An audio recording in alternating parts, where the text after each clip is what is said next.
Hello guys, अस्सलाम वालेकुम। YouTube family वाले सबको सलाम, मेरी तरफ से दुआएं।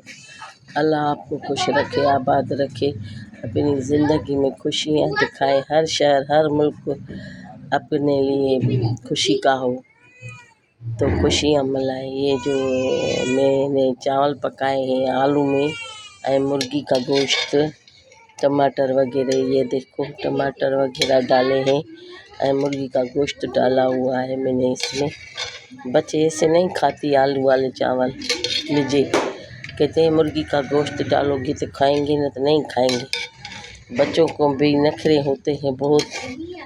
तो बस ये चैनल को लाइक करें, शेयर करें, कमेंट करें तो आपकी मेहरबानी होगी। अब जब पक जाएंगे फिर भी व्लॉग पे रखूँगी।